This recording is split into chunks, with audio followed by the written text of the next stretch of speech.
আজকে সনদের স্বাক্ষরের মধ্যে দিয়ে এটি বাস্তবায়িত হবে। সবাইকে ধন্যবাদ। জাতীয় ঐকমত্য কমিশনের পক্ষ থেকে আমরা আন্তরিকভাবে দুঃখিত, ক্ষমা প্রার্থী।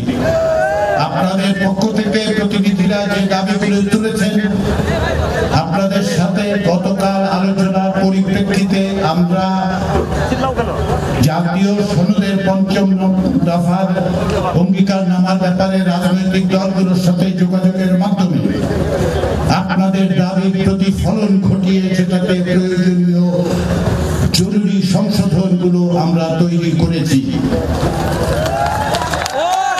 এবং এটি জাতীয় সনদের চূড়ান্ত যে ভাষ্য, যেটি রাষ্ট্রীয়ভাবে সংরক্ষিত হবে, যেটি সরকারের কাছে ঐকমত্য কমিশনের পক্ষ থেকে প্রদান করা হবে, যার ভিত্তিতে আমরা আশা করছি সরকার পদক্ষেপ গ্রহণ করবেন।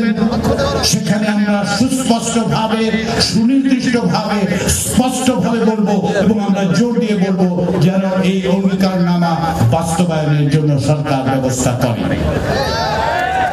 এ বিষয়ে ঐকমত্য কমিশন এবং রাজনৈতিক দলগুলোর মধ্যে কোনো মতপার্থক্য নেই। সেই কারণেই অঙ্গীকারনামার ৫ নম্বর দফার সংশোধনী এবং সংশোধিত ভাষ্যকে আমি পড়ে শোনাচ্ছি, যেখানে আপনাদের অর্থাৎ জুলাই যোদ্ধাদের অবদানের স্বীকৃতি আছে, পাশাপাশি প্রতিশ্রুতি এবং অঙ্গীকার আছে যে আপনাদের রাষ্ট্রীয় মর্যাদা থেকে শুরু করে সমস্ত রকম আইনি সুরক্ষা এবং নিরাপত্তার প্রশ্ন।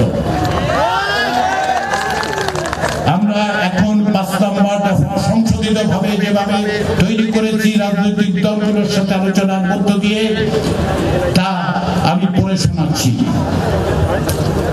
গণ অভ্যুত্থান পূর্ব বাংলাদেশে ১৬ বছরের আওয়ামী ফ্যাসিবাদ বিরোধী গণতান্ত্রিক সংগ্রামে গুম, খুন ও নির্যাতনের শিকার হওয়া ব্যক্তিদের এবং ২০২৪ সালের জুলাই আগস্ট গণ অভ্যুত্থান কালে ফ্যাসিস্ট আওয়ামী লীগ ও তার সহযোগী আইন শৃঙ্খলা বাহিনীর কতিপয় সদস্যদের দ্বারা সংগঠিত সকল হত্যাকাণ্ডের বিচার, শহীদদের রাষ্ট্রীয় মর্যাদা প্রদান এবং শহীদ পরিবারকে এবং জুলাই আহতদের রাষ্ট্রীয় আহত বীর জুলাই যোদ্ধাদের যথোপযুক্ত সহায়তা প্রদান, যেমন মাসিক ভাতা, সুচিকিৎসা, পুনর্বাসন ব্যবস্থা এবং শহীদ পরিবার ও আহত বীর যোদ্ধাদের আইনগত দায় মুক্তি, মৌলিক অধিকার সুরক্ষা ও নিরাপত্তা নিশ্চিত করব। এই অঙ্গীকারনামায় রাজনৈতিক দলগুলো স্বাক্ষর করবেন। আমরা সরকারকে বলবো এটা বাস্তবায়ন করতে অবিলম্বে যেন সেটা করা হয়, সেই রকম ব্যবস্থার জন্য আমরা বলবো। সেই কারণেই আবারও আপনাদের কাছে আমাদের অনুরোধ, আমরা কমিশন ৩১ অক্টোবর পর্যন্ত বহাল আছে, এইটি আজকে স্বাক্ষরিত হবে। পরেও এটাই শেষ কথা নয়, আমরা আছি। কমিশন সরকার অবশ্যই এই বিষয়ে যে সমস্ত ব্যবস্থা নেবে সেগুলোর দিকে আমরা নজর রাখবো। পাশাপাশি এর পরেও আপনাদের বক্তব্য আমরা পরবর্তী সময়ে অফিস আছে, আমরা আছি, আপনারা আসবেন, আমরা কথা বলবো।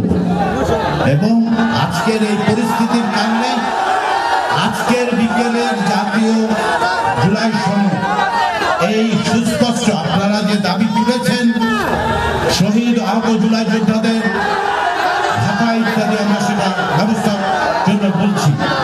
তার এই পরিপ্রেক্ষিতে আপনাদের থেকে আমাদের অনুরোধ, আপনারা এই জায়গা থেকে যদি দ্রুত চলে যান এবং পরবর্তী সময়ে আমাদের সাথে যোগাযোগ রক্ষা করেন আজকের অনুষ্ঠান, এবং যাতে করে এই যে সনদ যেখানে আপনাদের কথাগুলো যুক্ত হয়েছে সেগুলো যেন সকলের স্বাক্ষর আমরা নিতে পারি, তাদের প্রতিশ্রুতি এবং অঙ্গীকার নিতে পারি, সেই জন্য সহযোগিতা করে আপনারা আশা করছি আপনারা জায়গাটা ছেড়ে দেবেন। এখনই কিছুক্ষণ পরে নামাজের জন্য বাইরে